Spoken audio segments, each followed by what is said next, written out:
നമസ്കാരം. മലയാളി വാർത്തയിലേക്ക് സ്വാഗതം. ബഹുമാനപ്പെട്ട കേരള ഗവർണർ ലോകമെമ്പാടുമുള്ള കേരളീയർക്ക് ക്രിസ്മസ് ആശംസകൾ നേർന്നിരിക്കുകയാണ്.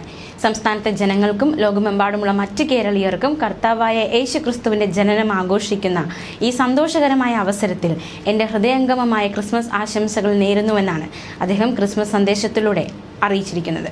സ്നേഹത്തിലും അനുകമ്പയിലും ക്ഷമയിലുമുള്ള നമ്മുടെ വിശ്വാസത്തെ ഊട്ടിയുറപ്പിക്കുന്ന ഭൂമിയിലെ സമാധാനം എന്ന സന്ദേശം ദൈവമഹത്വത്തെ വാഴ്ത്തുന്ന ക്രിസ്മസ് നൽകുന്നു.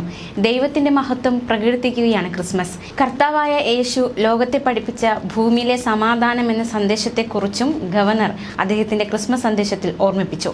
ആ സന്ദേശം സ്നേഹത്തിലും അനുകമ്പയിലും ക്ഷമയിലുമുള്ള നമ്മുടെ വിശ്വാസത്തെ ശക്തിപ്പെടുത്തുന്നുവെന്നും ഗവർണർ പറഞ്ഞു.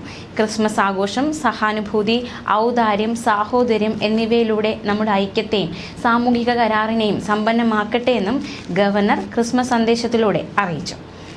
മുഖ്യമന്ത്രിയുടെ ക്രിസ്മസ് സന്ദേശം ഇങ്ങനെയാണ്: പ്രത്യാശയുടെ പ്രകാശം പ്രസരിപ്പിക്കുന്ന സന്ദർഭമാണ് ക്രിസ്മസ്. ലോകമാകെ കൊണ്ടാടപ്പെടുന്ന ക്രിസ്മസ് കേരളീയർ സ്നേഹത്തിൻ്റെയും സൗഹാർദ്ദത്തിൻ്റെയും സാഹോദര്യത്തിൻ്റെയും മൂല്യങ്ങൾ ഊട്ടിയുറപ്പിച്ചുകൊണ്ട് ആഘോഷിക്കുകയാണ്. ഏത് വിഷമകാലത്തിനുമപ്പുറം നന്മയുടെ ഒരു നല്ല കാലമുണ്ടാകുമെന്ന സങ്കല്പത്തിൻ്റെ സാക്ഷാത്കാരമാണ് ക്രിസ്മസ് സന്ദേശത്തിൽ അടങ്ങിയിട്ടുള്ളത്. മുഴുവൻ കേരളീയർക്കും ക്രിസ്മസിൻ്റെ നന്മ നേരുന്നു.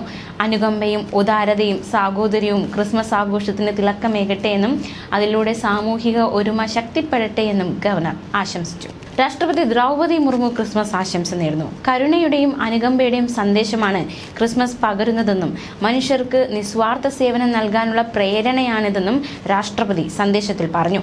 പീഡാനുഭവത്തിന്റെയും കുരിശുമരണത്തിനും ശേഷം ഉയർത്തെഴുന്നേൽപ്പുണ്ടായതുപോലെ എല്ലാ ക്ലേശങ്ങളും സങ്കടങ്ങളും കഴിഞ്ഞ് ജീവിതത്തിന്റെ സന്തോഷത്തുരുത്തിലേക്ക് തിരിച്ചു വരാമെന്ന ആത്മവിശ്വാസം നമുക്കുണ്ടാകണമെന്ന് പ്രതിപക്ഷ നേതാവ് VD സതീശൻ ക്രിസ്മസ് സന്ദേശത്തിലൂടെ പറഞ്ഞു. സ്നേഹം കൊണ്ട് എല്ലാവരെയും ജയിക്കാൻ ക്രിസ്മസ് ആഘോഷങ്ങളുടെ കഴിയട്ടെ എന്നും അദ്ദേഹം ആശംസിച്ചു. മുറിക്കുന്ന കേക്കിന്റെ നിറമോ രുചിയോ അല്ല, പങ്കിട്ട് കഴിക്കുമ്പോഴുള്ള ആനന്ദമാണ് അതിലെ മധുരമെന്ന് സ്പീക്കർ AN ഷംഷീർ ക്രിസ്മസ് സന്ദേശത്തിൽ അറിയിച്ചു. ആഘോഷങ്ങളെ സവിശേഷമാക്കുന്നത് അത് ഉയർത്തുന്ന മാനവിക മൂല്യങ്ങളാണ്. ക്രിസ്മസ് മാനവികതയുടെ പുതുപ്പിറവിയാകട്ടെ എന്നും സ്പീക്കർ AN ഷംഷീർ ആശംസിച്ചു. അതേസമയം ഇന്ന് തിരുപ്പിറവിയുടെ സന്ദേശം ഉൾക്കൊണ്ട് ലോകം മുഴുവൻ ക്രിസ്മസ് ആഘോഷത്തിലാണ്. അലങ്കാര വിളക്കുകളും പുൽക്കൂടുകളും ക്രിസ്മസ് ഗീതങ്ങളും സാന്താക്ലോസും ഒക്കെ ഈ പുണ്യരാവിന് ഇരട്ടി മധുരം നൽകി.